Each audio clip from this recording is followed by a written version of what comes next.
चिड़िया। हाँ, आपकी दोस्त टूनी चिड़िया आ गई है एक नई कहानी लेकर। भूतिया बच्चा।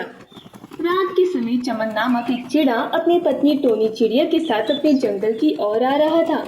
अरे टोनी, आपने सारी बेरियां अच्छे से रख ली है ना? कोई बेरी छूटी तो नहीं है ना? जी मैंने सारी बेरियां अच्छे से रखी हैं, आप चिंता न करिए, मैंने कोई बेरी नहीं छोड़ी वहाँ।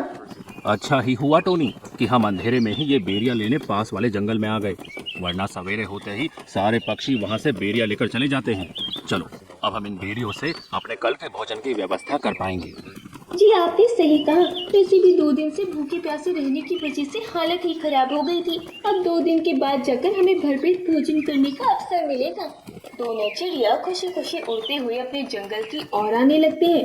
तभी अचानक रास्ते में उन्हें एक कौवे का छोटा सा बच्चा दिखाई देता है जो पेड़ पर अकेले बैठा हुआ था।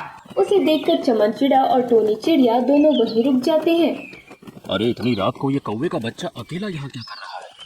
लगता है अनाथ होगा, तभी तो बेचारा अकेला बैठा है। चलो हम उससे पूछ कर आते हैं। टोनी चिड़िया और चमन चिड़ा दोनों उस कौवे के बच्चे के पास आते हैं और उससे पूछते हैं, अरे पुत्र, कौन हो आप और इतनी रात को अकेले यहाँ क्या कर रहे हो?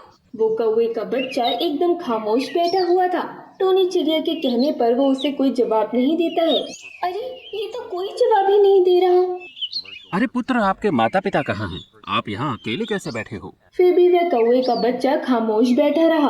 वह अपने मुंह से एक आवाज तक नहीं निकालता है। टोनी चिड़िया और चमन चिड़ा उस कौवे के बच्चे से काफी देर तक पूछते रहते हैं, पर वो है कि एक जवाब तक नहीं देता। आखिरकार दोनों चिड़िया परेशान हो जाते हैं। अजीब बच्चा है, हम इतने समय से इससे पूछे जा रहे हैं, पर यह है कि कोई जवाब ही नहीं दे रहा है। अरे टोनी, लगता है ये कोई पागल बच्चा है। चलो हमें अब अपने घोंसले में चले जाना चाहिए। इतना कहकर टोनी चिड़िया अपने पति चमन चिड़े के साथ वहाँ से उड़ते हुए अपने घोंसले में आ जाती है। तभी उनके पीछे पीछे वो कौवे का बच्चा भी उनके घोंसले में आ जाता है। ये देखकर दोनों घबरा जाते हैं। अरे क्या हुआ बच्चा, आप हमारे पीछे पीछे यहाँ क्यों आ गए? वो कौवे का बच्चा कुछ नहीं कहता और जाकर टोनी चिड़िया के घोंसले में सो जाता है। ये देखकर टोनी चिड़िया और चमन चिड़ा दोनों आश्चर्यचकित हो जाते हैं।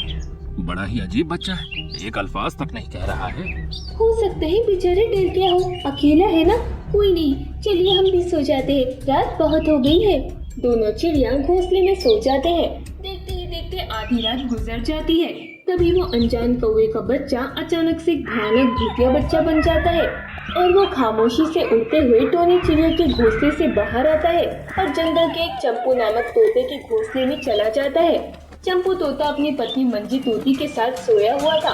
वो भूतिया कौवे का बच्चा चंपू तोते को जोरदार लात मारता है, जिसकी वजह से चंपू तोता और मंजी तोती दोनों घबराकर उठ जाते हैं और वो जैसे ही उस भूतिया कौवे को देखते हैं उन दोनों के होश उड़ जाते हैं। अरे मंजी, ये क्या है? अरे बाप रे चंपू, ये तो एक भयानक भूतिया कौवे का बच्चा है। तभी वो भूतिया कौवे का बच्चा चंपू तोते को पकड़ता है और उसे उठा उठा कर पटकता जाता है। चंपू तोता पूरा लहूलुहान हो जाता है और उसके दोनों पैर और दोनों पैर फ्रैक्चर हो जाते हैं।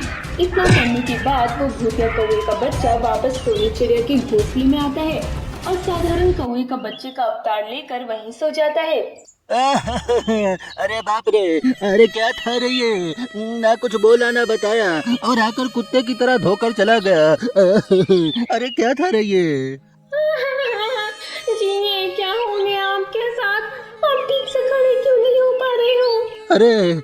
अरे पूरे शरीर का संतुलन बिगाड़ कर चला गया वो कौवे का बच्चा, और तुम कहती हो कि खड़े क्यों नहीं हो रहे हो? अरे लो रे, अरे कोई है क्या रे? चंपू तोता पूरी रात दर्द के मारे तड़पता रहा। देखते ही देखते सवेरा हो जाता है। अगले दिन सवेरे मंजी तोती अपने पति को डॉक्टर पक्षी के पास लेके जाती है, जहाँ डॉक्टर पक्षी चंपू तोते का इलाज करने लगता है। अरे तोते भाई, आपको देखकर तो लगता है कि किसी ने आपकी बड़ी तबीयत से लात घूंसे से पटक पटक के कुत्ते की तरह लिटा लिटा के। अरे बस करिए डॉक्टर पक्षी, यहाँ हाल को बेहाल हो रहा है और आपको ये सूझ रहा है कि मुझे किसने कैसे धोया। अरे मेरा इलाज करिए ना। अरे पूरी रात से ना तो पर काम कर रहे हैं न पैर। आप चिंता ना करें, मेरे पास अगले महीने आना, अभी मैं बहुत व्यस्त हूँ। अरे व्यस्त हूँ? अरे किस चीज में व्यस्त है आप? मैं अभी ये सोचने में व्यस्त हूँ कि मैं अगले महीने अपनी पत्नी को पास वाले जंगल में घुमाने ले जाऊं या नहीं। जब मैं पूरी तरह से ये सोच लूंगा कि हाँ मैं ले जाऊंगा अपनी पत्नी को, तब मैं आपका इलाज करूंगा। हाँ। अरे ये किसके पास ले आई मंजी तू मुझे? मंजी तोती चंपू तोते को वापस अपने घोंसले में लेके आ जाती है। इधर टोनी चिड़िया और चमन चिड़िया दोनों उस कौवे के बच्चे को लेके चिंतित बैठे थे। अरे टोनी, अब हम इस बच्चे का क्या करेंगे? ये तो कुछ कहता ही नहीं है। जी हमारे जंगल में तो कोई भी ऐसा पक्षी नहीं है जिसका कोई कौवे का बच्चा हो। लगता है ये पास वाले जंगल या और किसी जंगल का पक्षी है। टोनी, मैं अपने जंगल के पक्षियों के घोंसले में जाता हूँ और इस कौवे के बच्चे के बारे में पता करके आता हूँ कि कोई पक्षी इसे जानता है क्या। चमन चिड़ा उड़ते हुए जंगल में आता है और वो सीधे चंपू तोते के घोंसले में ही आ जाता है। चंपू तोता दर्द के मारे तड़प रहा था। वो अपने घोंसले में रोते हुए बैठा था। ये देखकर चमन चिड़ा घबरा जाता है। अरे तोते भाई, ये आपके साथ क्या हो गया? अरे आपकी ये हालत किसने की? अरे मत पूछिए चिड़े भाई। अच्छा, मैं ये पूछ रहा था तोती बहन कि आप किसी एक कौवे के छोटे से बच्चे को जानती हो? कौवे के बच्चे की बात सुनकर चंपू तोते का खून खौलने लगता है और वो गुस्से से चमन चिड़ी की गर्दन पकड़ लेता है। कहाँ है वो कौवे का बच्चा? मैं उसे नहीं छोड़ूंगा। बताओ चिड़े भाई, कहाँ है वो कौवे का बच्चा जिसने मेरी ये हालत? उस भूतिया कौवे के बच्चे को मैं जीवित नहीं रहने दूंगा। हाँ। अरे तोते भाई, अरे मेरी गर्दन तो छोड़िए। तभी मंजी तोती अपने पति के पर पकड़कर चमन चिड़ी को इधर खींच लेती है। उसके बाद मंजी तोती उस भूतिया कौवे के बच्चे के बारे में चमन चिड़ी को सारी बात विस्तार से बताती है। ये बात सुनकर चमन चिड़ी की होश उड़ जाते हैं। क्या? इसका मतलब जो मेरे घोंसले में कौवे का बच्चा है वो भूतिया कौवे का बच्चा है? ये बात सुनकर फिर से चंपू तोता चमन चिड़ी की गर्दन पकड़ लेता है। अच्छा, तो कौवे का भूतिया बच्चा तेरा है। तूने उसे अपने घोंसले में रखा है। तुझे तो मैं नहीं छोड़ूंगा चिड़े। अरे पकड़िए ना इसे तोती बहन। चमन चिड़ा चंपू तोते को धक्का देता है और तेजी से वहाँ से उड़कर अपने घोंसले में आता है। घोंसले में ना तो टोनी चिड़िया थी, ना वो भूतिया कौवे का बच्चा था। ये देखकर चमन चिड़े के होश उड़ जाते हैं और वो जाल कटार रोने लगता है।